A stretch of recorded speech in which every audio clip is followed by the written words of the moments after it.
Alright, so this evening for dinner, we are gonna cook a brisket.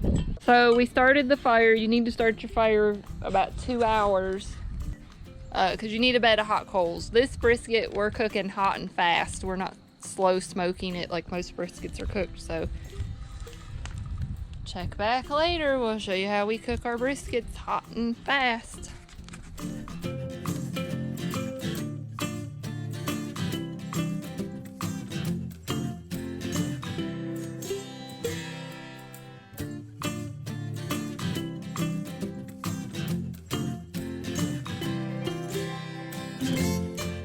Alright, so we're ready for the next step.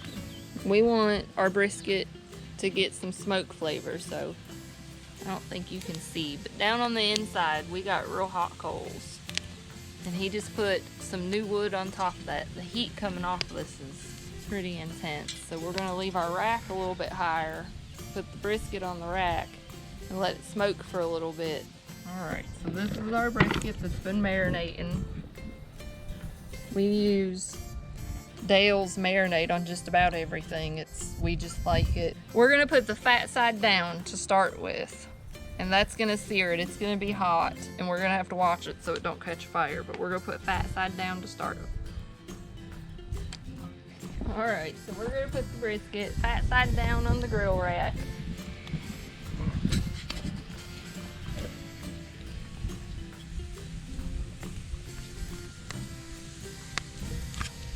And it's gonna smoke on there and cook and sear. I don't know how long, you just have to watch it. We don't really time anything around here. We don't want it to catch fire, so if flames start shooting up, we're gonna lift the rack up a little bit, but we want it low enough where it's gonna cook hot and get that smoke. It's a little bit windy today, so it's usually smoking a whole lot more than what it is right now, but we'll check back in on it.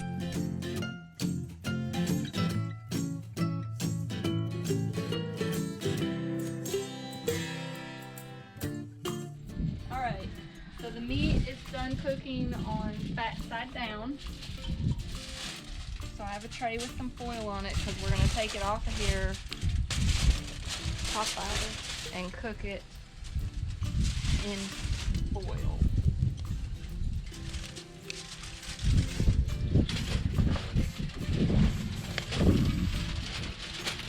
Alright, so I'm going to put it fat side up when I set it down. Because we're done cooking it. See how it has that nice sear on that fat on it? That's what you want. So we're going to make it into a pocket because we want some moisture to be put into this. We don't want it to be dried out. You think with all that fat it won't dry out, but it will. You can use vinegar, apple cider vinegar, water, beef broth. We like to use beer. So I'm just gonna fill the pocket with some beer. The alcohol cooks out of it, so don't worry, nobody's gonna be getting intoxicated. But that beer, this is a light beer. It's actually better if you use a darker beer that has a lot of grain taste to it. It just gives it more flavor. The darker the beer, the better the flavor your cooking has. So we're gonna wrap it up and make a pocket because we want all those juices to stay in.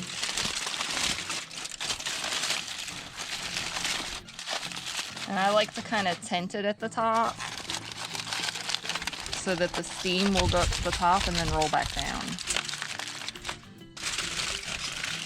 So that first part was to smoke it. So that's what got all the smoke flavor. This part is to actually cook it.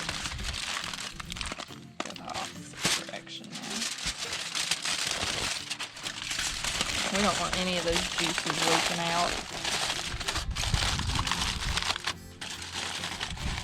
And then this now just goes back on the grill.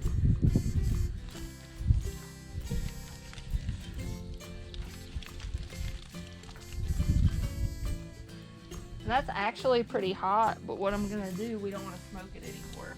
All right, now that we're not smoking it anymore, we just need those hot coals. So I'm actually gonna go ahead and knock all this wood down.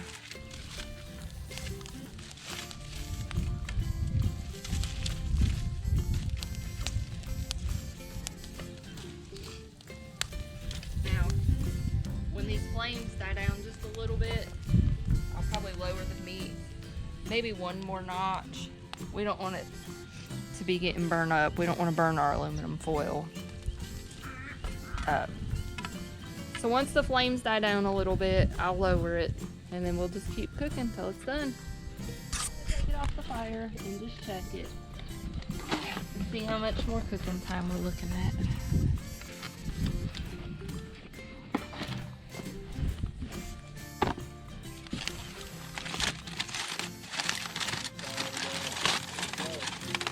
We could either be close to being done, or we could be at like a 2-hour more cook time. It's hard to tell. That's why you just gotta keep checking.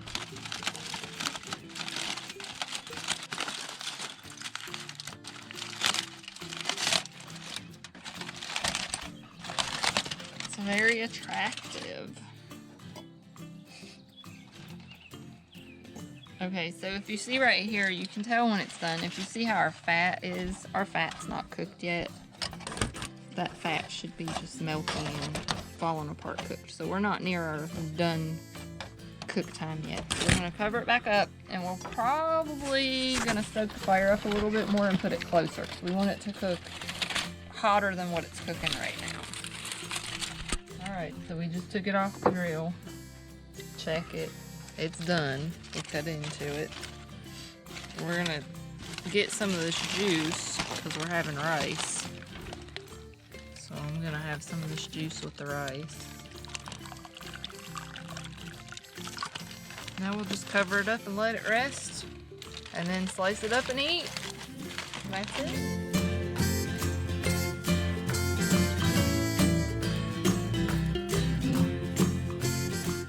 All right, so the brisket's rested. Farmer Mike's slicing it. You want to try to cut these briskets kind of thin. I mean, you can cut a few pieces kind of big. You always want to cut against the grain. Don't never cut with the grain. It'll make it tough. Anyways, there we go. We're ready to eat.